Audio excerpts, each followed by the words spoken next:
बिस्मिल्लाहिर्रहमानिर्रहीम। अस्सलाम वालेकुम नाज़रीन, आप यूट्यूब चैनल देख रहे हैं। मैं इमरान खान हूँ। इमरान खान साहब को एक मरतबा फिर पेशकश की गई है कि आप डील कर लें, खामोशी इख्तियार करें, पाकिस्तान से बाहर चले जाएं अपना इलाज करवाने के लिए। आपको तिब्बी बुनियादों के ऊपर पाकिस्तान से बाहर भिजवा देते हैं। ये सहाफ़ी हैं और सीनियर जर्नलिस्ट हैं फ़खरुर रहमान साहब, उन्होंने भी ये खबर दी है। कुछ और सोर्सेज भी ये दावा कर रहे हैं और लगातार इन चीज़ों का दावा हो रहा है कि इमरान खान साहब को एंगेज करने की कोशिश की गई और यह कहा गया कि जनाब आप बाहर चले जाएं पाकिस्तान से। फ़खरुर रहमान साहब ने भी यह खबर बताई और ये एस्टेब्लिशमेंट की ख्वाहिश है, नवाज शरीफ की भी ख्वाहिश है। देखिए, इमरान खान साहब को तोड़ने में तो ये मुकम्मल तौर पर नाकाम रहे हैं, ना उनकी मकबूलियत को ये डैमेज कर पाए। अब अगर कोई रेमेडी मिल सकती है या अगर नवाज शरीफ को या आसिम मुनीर को कोई फेस सेविंग मिल सकती है तो वो यही हो सकती है कि जैसे नवाज शरीफ पाकिस्तान से इलाज करवाने के बहाने पाकिस्तान से बाहर इंग्लैंड चले गए थे, वैसे ही इमरान खान साहब भी इलाज करवाने के बहाने पाकिस्तान से बाहर किसी और मुल्क में चले जाएं। इमरान खान साहब इस बात में नहीं मानते और मुबैना तौर पर उन्होंने एक मरतबा फिर यही कहा कि एब्सोल्युटली नॉट, कि भाई मैं नहीं मानता, मैंने कोई डील नहीं करनी और मुझे कोई डील आपसे नहीं चाहिए। तो ये बार बार डील जाती क्यों है इमरान खान के पास? कभी अमेरिका से बंदे बुला के इमरान खान के पास भेजते हैं, कभी कहीं और से बंदे बुला के इमरान खान के पास भेजते हैं, कभी उसको बराह रास्त डील देते हैं, कभी गिरफ्तारी से पहले उसको डील ऑफर करते हैं, कभी गिरफ्तारी के बाद उसको डील ऑफर करते हैं। और अब हाल ही में एक नई डील का भी इंकशाफ हो रहा है और ये 2-3 सोर्सेज ने यह दावा किया कि इमरान खान साहब को फिर डील दी गई और उन्होंने कहा जी मैं नहीं करता, उन्होंने इनकार कर दिया। वो कहते हैं मैंने नवाज शरीफ नहीं बनना। देखिए, नवाज शरीफ की जान कैसे छूटती है।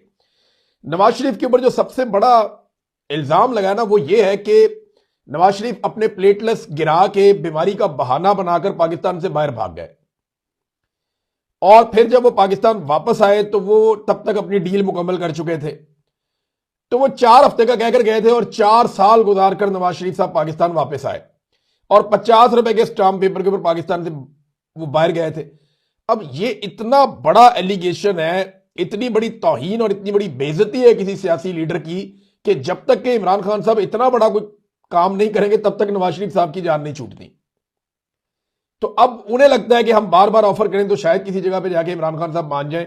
अगर इस खबर को देखें तो फिर तो यही वो ख्वाहिश है उनकी कि कुछ ना कुछ करके इमरान खान साहब को इस पे मना लें। आज मुबैना तौर पे ये भी खबर रिपोर्ट हुई है, मुख्तलिफ लोगों ने रिपोर्ट किया और ये दावा किया जा रहा है कि शहबाज शरीफ की मुलाकात होगी महमूद खान अचकजई से। तो वज़ीर आज़म शहबाज शरीफ है और एक तरफ महमूद खान अचकजई है, इनके बीच में मुलाकात हो सकती है और इमरान खान के हवाले से तो जरूर गुफ्तगू होगी। देखिए, शहबाज शरीफ इस वक्त क्यों अंगेज कर रहे हैं? जब भी कभी कोई पाकिस्तान तहरीक इंसाफ या अपोजिशन एहतजाज की सियासत कर रही होती है तो फौरी तौर पे हुकूमत एंगेजमेंट शुरू कर देती है। उससे 2 चीजें होती हैं। एक ये होता है कि एहतजाज का मोमेंटम टूटता है, यानी लोगों को यह लगता है कि जनाब ये तो मुज़ाकरात चल रहे हैं, कोई ना कोई हल वैसे ही निकल आएगा तो हमें निकलकर जोर लगाने की क्या जरूरत है। एक वो ये परसेप्शन बनाते हैं, तो इससे एहतजाज का मोमेंटम तोड़ने में थोड़ी सी मदद मिलती है। दूसरा, हुकूमत ये एक इखलाकी बर्तरी हासिल करने की कोशिश करती है और अपनी गवर्नमेंट को लिजिटिमेट बनाने की कोशिश करती है कि देखें जनाब हमारी यहां पे हुकूमत मौजूद है, हम जायज हुकूमत है, हम बातचीत भी कर रहे हैं अपोजिशन के साथ। हालांकि ये हुकूमत तो हुकूमत में होनी नहीं चाहिए थी, इनकी तो अपोजिशन भी नहीं बनती थी बेचारों की। 17 सीटों वाले तो कुछ चौथी नंबर की, तीसरी नंबर की इनकी पॉलिटिकल पार्टी बननी थी अगर सही इलेक्शन रिजल्ट्स के मुताबिक ये असेंबलियां कायम होती तो। बहरहाल ये हर मरतबा ऐसा होता है, इस मरतबा भी ऐसा हो रहा है। तो एक तरफ मुज़ाकरात कहा जा रहा है जी, मुज़ाकरात होंगे, बातचीत होगी और बातचीत होनी चाहिए, और दूसरी तरफ क्या हो रहा है? क्रैकडाउन। इस वक्त पंजाब में भी क्रैकडाउन जारी है और सिंध में भी क्रैकडाउन जारी है। बड़े पैमाने पर पाकिस्तान तहरीक इंसाफ के लोगों को गिरफ्तार किया जा रहा है और बड़ी खामोशी से क्रैकडाउन हो रहा है। खबरों के अंदर आपको पता है मीडिया बताता नहीं है कि पीटीआई के ऊपर क्रैकडाउन हो रहा है।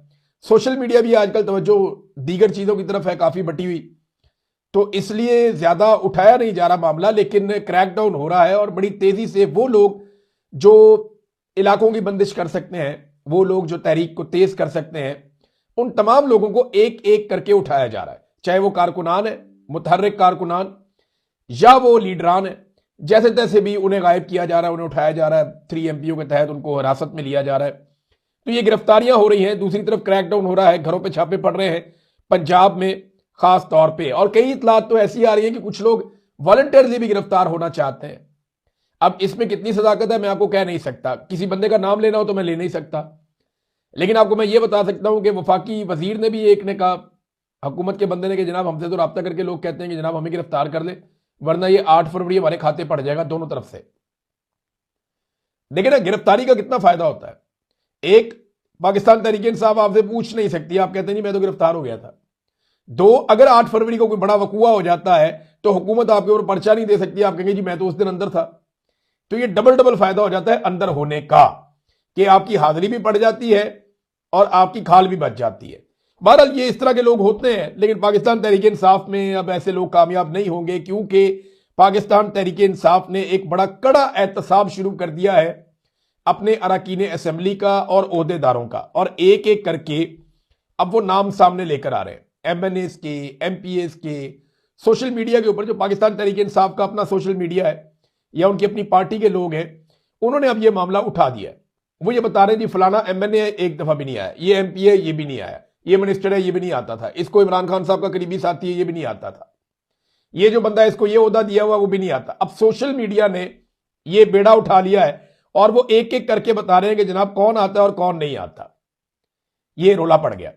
दूसरी जानिब एक और चीज हुई और बड़ी इंटरेस्टिंग है, 8 फरवरी के एहतजाज से बिल्कुल पहले, यानी एन जब एहतजाज का माहौल बना हुआ है और इमरान खान साहब को कैद तन्हाई का सामना है और उनकी आंख को इलाज की जरूरत भी है और तहरीक चलाने की कोशिश हो रही है, तो शेर अफजल मरवत और मिशाल यूसुफजई ने आसमा शरादी साहबा के प्रोग्राम में इल्जाम लगाया कि तोशाखाना 2 केस में वो हार जिसकी वजह से बुशरा बीबी इमरान खान साहब को सजा हुई है, वो हार अलीमा खानम ले गई थी। ये उन दोनों ने इल्जाम लगाया। वैसे ऐसी कार्रवाई तो कोई दुश्मन भी ना डाले इस मौके पर, जब इमरान खान साहब कैद तन्हाई में है, फंसे हुए हैं, बुशरा बीबी भी अंदर है, इमरान खान की बहनों को रोजाना वहां पे जेल के बाहर मार पड़ती है, जब भी वो आती हैं बार बार उन्हें उठा लिया जाता है, उन्हें हरासा किया जा रहा है, उनके ऊपर मुकदमा चल रहे हैं और उनको गंदे अंडे तक मारे गए, बहुत अजीबोगरीब बालों से पकड़ के घसीटा भी गया। ये सारी घटिया हरकतें हमने वहां पे अडियाला जेल के बाहर होती हुई देखी है। वो बेचारी रोजाना की बुनियाद पर अदालतों में जा रही है, जब वो अपने भाइयों का मुकदमा लड़ रही है उस वक्त इस किस्म की चीज इस तरह लेकर जाना उनके बारे में बड़ा अजीब सा है। कोई दुश्मन भी ऐसा ना करता, लेकिन ये इन दोनों ने किया। शेर अफजल मरवत ने ये इल्जाम लगाया और मिशाल यूसुफजई ने इसकी तस्दीक कर दी इस इल्जाम की। तो जनाब शाम तक अलीमा खानम का इस पे जवाब भी आ जाएगा। जो भी जवाब आएगा फिर हम आपके साथ शेयर करेंगे कि अलीमा खानम इसके बारे में क्या कहती हैं। बहरहाल ये बड़ी, अब मैं क्या कहूं, इमरान खान साहब ने, फिर इसका मतलब है शेर अफजल मरवत साहब को बहुत पहले पहचान लिया था, वरना वो ना निकालते पार्टी में से। ऐसी सूरत हाल में लीडर्स पार्टी से लोगों को नहीं निकाला करते जब वो जेलों में हो, लेकिन इमरान खान साहब ने ऐसा किया था। अब इमरान खान साहब का देखिए हालात उनके इतने मुश्किल हैं कि फैमिली और डॉक्टर्स को मेडिकल रिपोर्ट्स देनी थी और ये हुक्म सुप्रीम कोर्ट ऑफ पाकिस्तान के चीफ जस्टिस ने दिया कि जनाब हमने कह दिया है आपकी फैमिली को और इमरान खान साहब की फैमिली को और डॉक्टर्स को उनकी मेडिकल रिपोर्ट्स मिल जाएंगी, लेकिन अब तक इमरान खान साहब की मेडिकल रिपोर्ट्स नहीं दी गई। हालांकि जब नवाज शरीफ साहब जेल में थे तो हर 15 मिनट के बाद नून लीग रिपोर्टों के साथ आकर टीवी पे बैठ जाती थी। हर 15 मिनट के बाद उनको नई रिपोर्ट मिलती थी कि प्लेटलेट्स इतने कम हो गए और इतने कम हो गए और इतने कम हो गए। अगर नवाज शरीफ को कहीं इमरान खान साहब पाकिस्तान से बाहर ना भिजवाते ना तो प्लेटलेट्स माइनस में चले जाने थे उनके। मुझे तो ऐसा लगता था कि अगले 2-4-5 घंटे में 0 हो जाएंगे और उसके बाद माइनस में चल पड़ेंगे। जिस रफ्तार से नवाज शरीफ साहब के प्लेटलेट्स को मैनेज किया जा रहा था, और PMLN जो है वो हर 15 मिनट के बाद हाथ के अंदर एक रिपोर्ट लेके बैठी होती थी कि जनाब ये एक और रिपोर्ट आ गई है। और इधर इमरान खान साहब को 1.5 हफ्ता हो गया लगभग, अस्पताल से उनको ले जाके एक ट्रीटमेंट करवाया गया था, तब से लेकर अब तक इमरान खान साहब की जो मेडिकल रिपोर्ट है वो उनकी फैमिली और डॉक्टर तक को नहीं दी गई। इस रिपोर्ट में ऐसा क्या है जो हुकूमत इसे छुपा रही है और नहीं दे रही, ये सवाल भी अपनी जगह पे। इमरान खान साहब के बेटे कासिम खान का भी एक स्टेटमेंट आया, उन्होंने एक ट्वीट किया है, एक पोस्ट उन्होंने शेयर की, उसमें उन्होंने लिखा मैं और मेरा भाई अपने वालिद से मिलने पाकिस्तान जाना चाहते हैं। 914 दिन हो गए, हमारे वालिद कैद में है, कैद तन्हाई में। उनकी सेहत के मसाइल के बावजूद उन्हें इंडिपेंडेंट तिब्बी सहूलियात तक रसाई नहीं दी जा रही। अब हुकूमत जानबूझकर हमारा वीजा प्रोसेस भी रोक रही है। एक कैदी को इलाज ना देना जुल्म है, बच्चों को बाप से ना मिलने देना इज्तिमाई सजा है। यानी हमारे लिए भी एक सजा है कि हमारे बाप से हमें नहीं मिलने दिया जा रहा। इस तरह इमरान खान साहब के बेटे ने कहा। हम बैनुल-अक़वामी इंसानी हकूक़ की तंजीमों से अपील करते हैं कि आवाज़ उठाएं इससे पहले कि इमरान खान को कोई नुकसान हो। अब ये इमरान खान के बेटे बार बार ये अपीलें कर रहे हैं, बार बार ये बात कर रहे हैं, और आलमी सतह पे जो आवाज़ें उठनी चाहिए वो उठती हैं, बाद औक़ात नहीं उठती। लेकिन सबसे बड़ा सहारा पाकिस्तान का जो ये मौजूदा रजीम है, इसे डोनाल्ड ट्रंप का है कि अमेरिका को इन्होंने राज़ी रख लिया है कुछ ना कुछ करके, और उसके ज़रिए से अब तक जो सूरत हाल है उसको ये मैनेज करते चले आ रहे हैं। नाज़रीन, पाकिस्तान तहरीक इंसाफ के तमाम अरकान असम्बली और ओहदेदारान को आज खैबर पख्तूनख्वा हाउस में तलब कर लिया गया। ये एक बड़ी डेवलपमेंट है। यानी पाकिस्तान तहरीक इंसाफ, आप जानते हैं कि इस वक्त सबसे तगड़ी जमात है और उन्होंने ही अभी तहरीक चलानी है।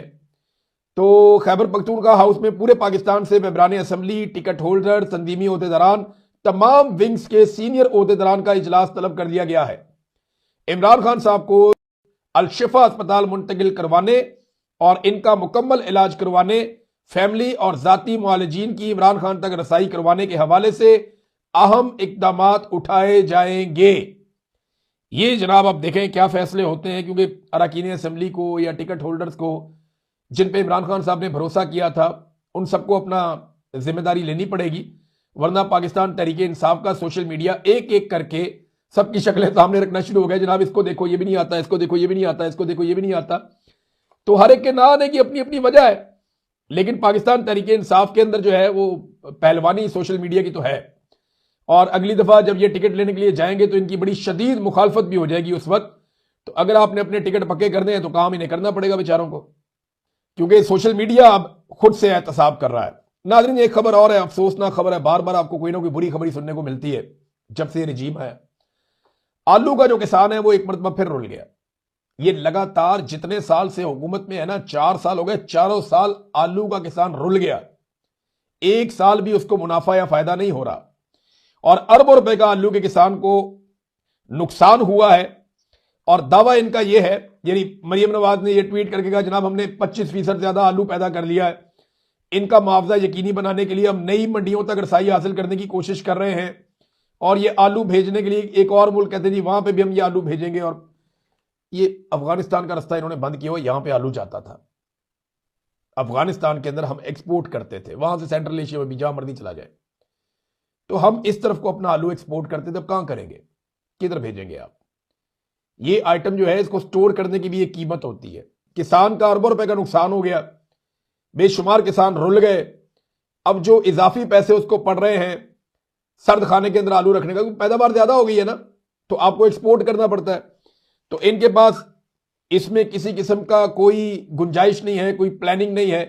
तो गंदम का किसान भी रुल गया, मकई का किसान भी रुल गया, चावल का किसान भी रुल गया, माल्टा किन्नू का किसान भी रुल गया, और अब फाइनली जो है वो आपका आलू का किसान था, जो एक बड़ी फसल पंजाब में लगती है, सेंट्रल पंजाब में, ये किसान भी रुल गया इनकी हरकतों की वजह से। नाज़रीन, कासिम सूरी साहब ने एक स्टेटमेंट दिया।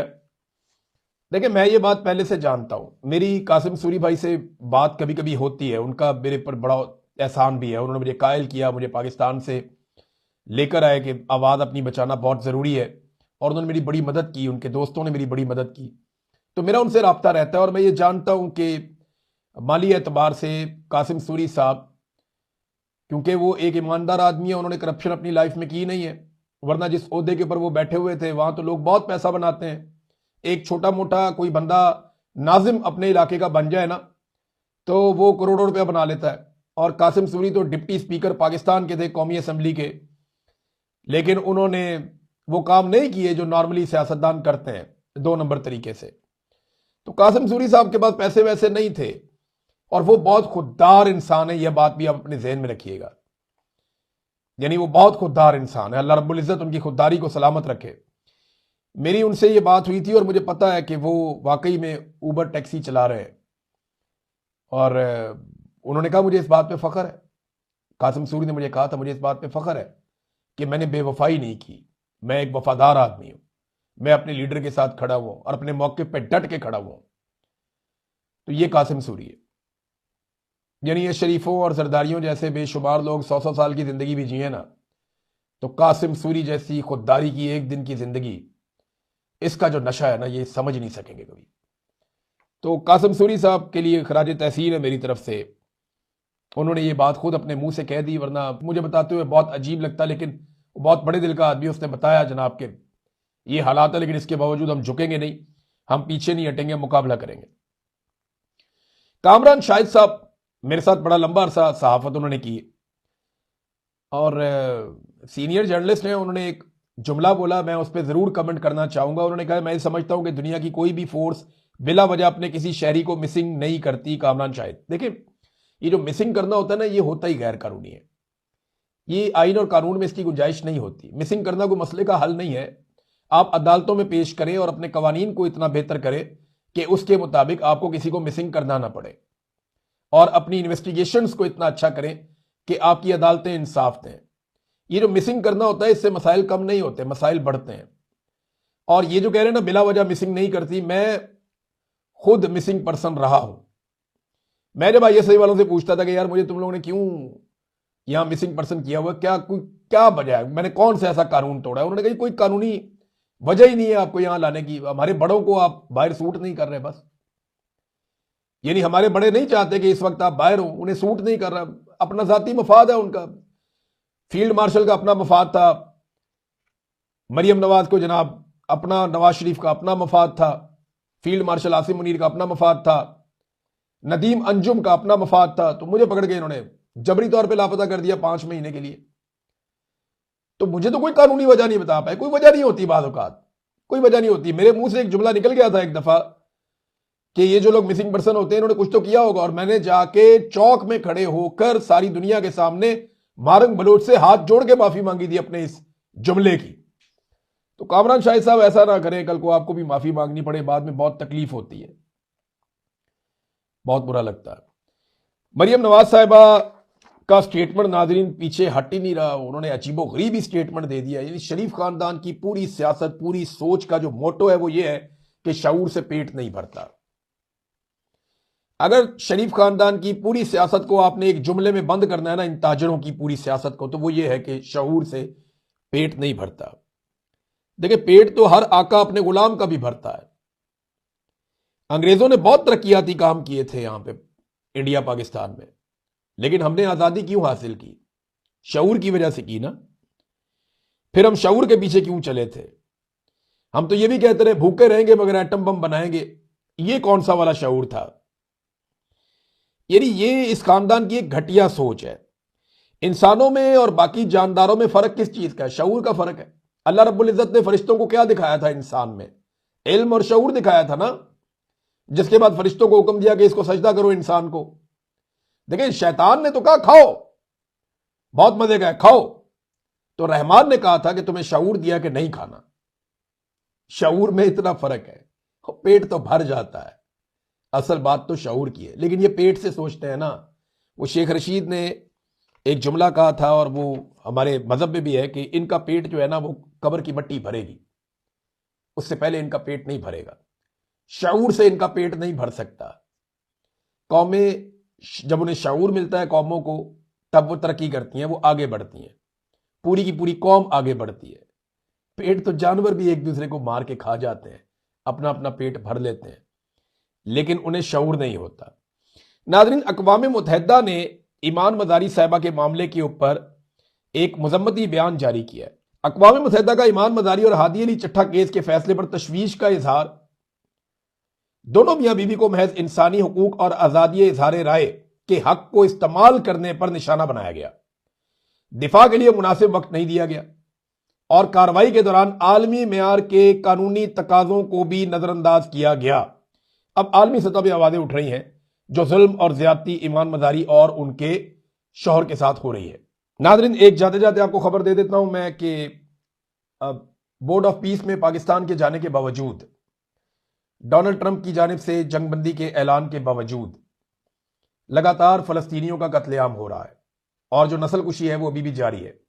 पाकिस्तान के DG ISPR ने दावा किया था कि हमने ये इसलिए किया, पाक फौज के तर्जुमान ने कहा कि हमने ये इसलिए किया ताकि फलस्तीन में खून बहना बंद हो जाए। अभी ताज़ा इतलात के मुताबिक मजीद 21 फलस्तीनियों को शहीद कर दिया गया है। तो पाकिस्तान को अपनी पॉलिसी के ऊपर एक मरतबा फिर सोचना चाहिए कि क्या वाकई उन्होंने जो किया इसमें फलस्तीनियों का भी कोई फायदा हुआ है, या सिर्फ आपने डोनाल्ड ट्रंप को राजी किया है। अब तक के लिए इतना ही, अपना ख्याल रखिएगा, अपने इस चैनल का भी। अल्लाह हाफिज़।